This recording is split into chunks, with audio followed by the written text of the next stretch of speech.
जय जिनेन्द्र। इस दशलक्षण महापर्व के अवसर पर आप लोग ये जो आयोजन कर रहे हैं, ऐसा सुनकर और जानकर अत्यंत प्रसन्नता होती है। मैं ले चलता हूँ आपको आज से लगभग 14-15 साल पहले 2005, जहाँ पर हम तीर्थधाम मंगलायतन से आए हुए 5 विद्यार्थियों का WIT कॉलेज में एडमिशन हुआ। धार्मिक संस्कार बचपन से ही थे, घर से भी थे, और तीर्थधाम मंगलायतन में पढ़े तो वहाँ से धार्मिक संस्कारों के बीज मिले। जब यहाँ आके देखा कि मंदिर 3 से 4 किलोमीटर दूर है, तो हम लोग जब भी समय मिलता था, या फिर यूं कहें कि रोज ही 2 रुपए पर घंटे में साइकिल मिलती थी बाहर से, वो साइकिल लेकर 3 से 4 किलोमीटर दूर जाते थे, दर्शन करते थे, पूजन करते थे, भक्ति करते थे और वापस अपने कॉलेज के काम में जुट जाते थे। लगभग ये रूटीन हमारा 1 साल तक चलता रहा। हमारी इस लगन को, श्रद्धा को आदरणीय रंजीत गांधी साहब ने देखा। उनके पूजनीय पिताजी भाऊ साहब गांधी जी की भी भावना थी कि अपने मंदिर में, अपने कॉलेज में, हॉस्टल में इतने जैन विद्यार्थी हैं, इनको हम संस्कारों के रूप में क्या दे सकते हैं, क्योंकि उनके पिताजी अध्यात्म के गहरे रसिक थे और उनका जीवन भी उतना ही उज्जवल था। इसी भावना को आदरणीय गांधी जी ने समझा और उन्होंने उसको आत्म रूप, मूर्त रूप देने के लिए ये देखा कि इन बच्चों में लगन भी है, मेहनत भी है, और ये यहाँ पर चैत्यालय की स्थापना हो सकती है और ये लोग उसको संभाल सकते हैं। उस बात को एखंडे सर जी, दोषी सर जी, मनकानी सर जी, जमगे सर जी, गेंगजे सर, विपुल सर, इन सब लोगों ने भी उस बात का समर्थन किया और मनोबल बढ़ाया।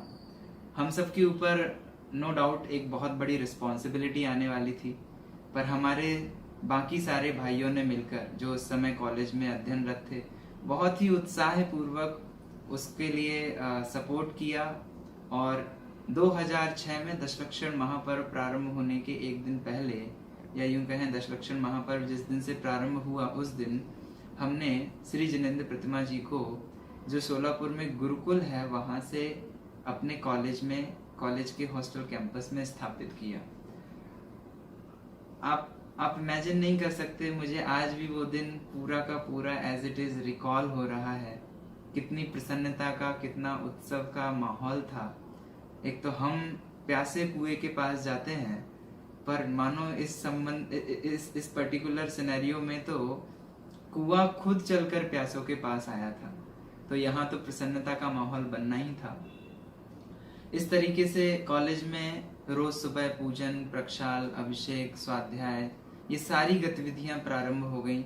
शाम को भक्ति, बैठ के तत्व चर्चा करना, ये किसी अजूबे से कम नहीं लगता कि एक टेक्नोलॉजी के हॉस्टल में, टेक्नोलॉजी वाले कॉलेज में बच्चे बैठकर पूजन कर रहे हैं, स्वाध्याय कर रहे हैं, चर्चा कर रहे हैं, भागे भागे अभिषेक के लिए आ रहे हैं।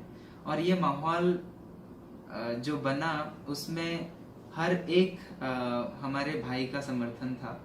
और उसी समय गर्ल्स हॉस्टल में भी कुछ समय बाद, मुझे समय एग्जैक्टली ख्याल नहीं आता है, पर जहाँ तक मुझे अपने बुद्धि से याद आता है, 1-1.5 साल बाद जब वो हॉस्टल कॉलेज की दूसरी साइड शिफ्ट हुआ, तो दोषी सर जी ने अपने घर में ही गृह चैत्यालय वहाँ पर भी स्थापित किया, क्योंकि उन गर्ल्स के भी 1-1.5 साल में इतने भाव जुड़ चुके थे कि अब यहाँ मंदिर है, यहाँ रहते हैं, यहाँ रोज पूजन भक्ति करते हैं, तो अब बिना मंदिर के कैसे रहेंगे।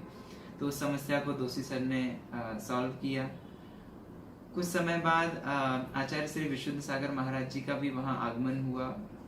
हॉस्टल के कैंपस में ही जो एक मैस बनी है, उसके बाजू में एक कल्चरल हॉल करके जगह है, वहाँ पर उनका आहार हुआ। ये पूरा का पूरा कॉलेज का जो वातावरण था, वो ही मानो एकदम से चेंज हो गया। जो बच्चे कभी कुछ नहीं करते थे, वो भी दशलक्षण महापर्व में बड़े उत्साह से अपने धर्म का पालन करना, अपने नियम का पालन करना।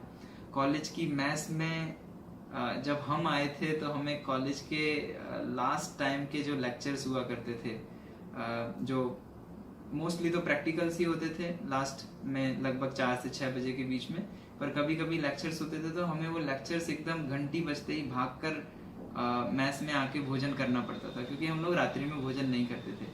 फिर कुछ समय बाद एक ऐसा माहौल बन गया था कि हम सिर्फ 5-7 लोग ही नहीं थे शाम को भोजन करने वाले, बल्कि लगभग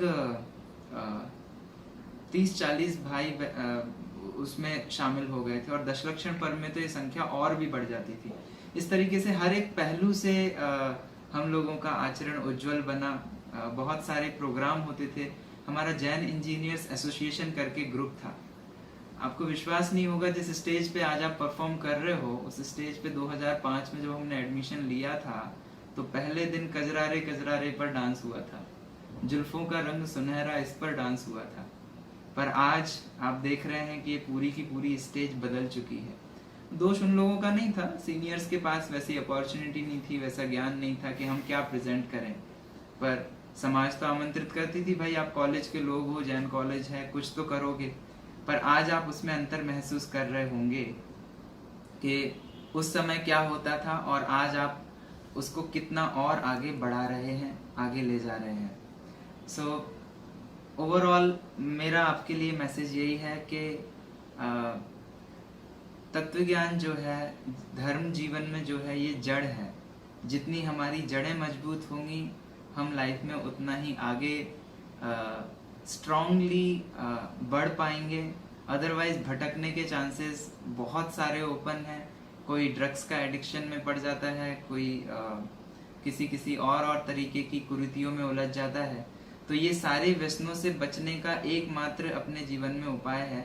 अगर आपको प्रोफेशनली भी कोई सफलता चाहिए है तो वो भी आपको इसके माध्यम से ही मिलने वाली है।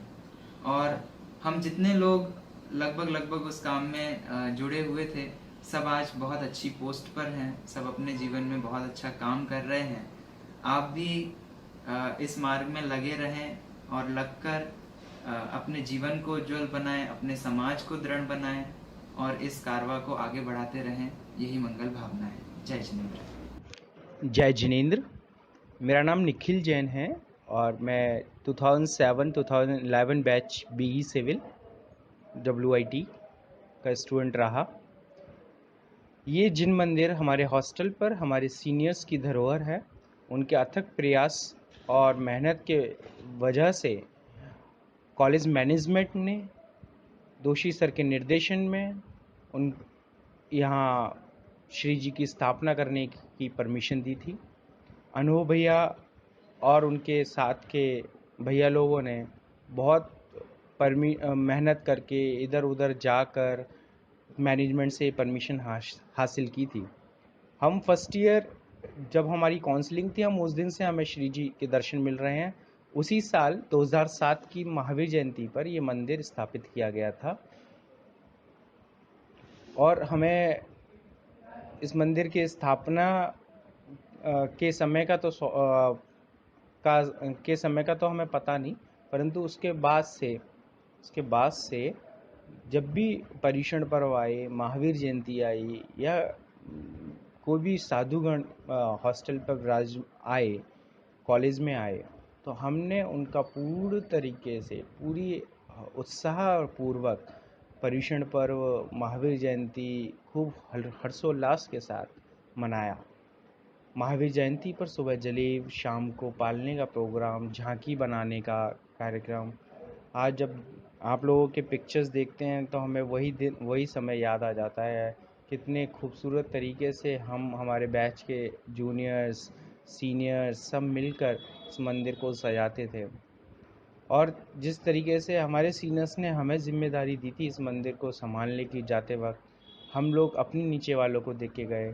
उसी तरीके से जो BE ग्रुप अभी जा रहा है, उनसे रिक्वेस्ट है कि वो भी अपने जूनियर्स को उसी तरीके से रेस्पॉन्सिबिलिटीज़ हैंड ओवर कर जाएं। बहुत सुंदर तरीके से इस बार पर्युषण पर्व में जो झांकी बनाई गई है, जो मंदिर सजाया गया है, वो बहुत ही ज़्यादा काबिले तारीफ़ है।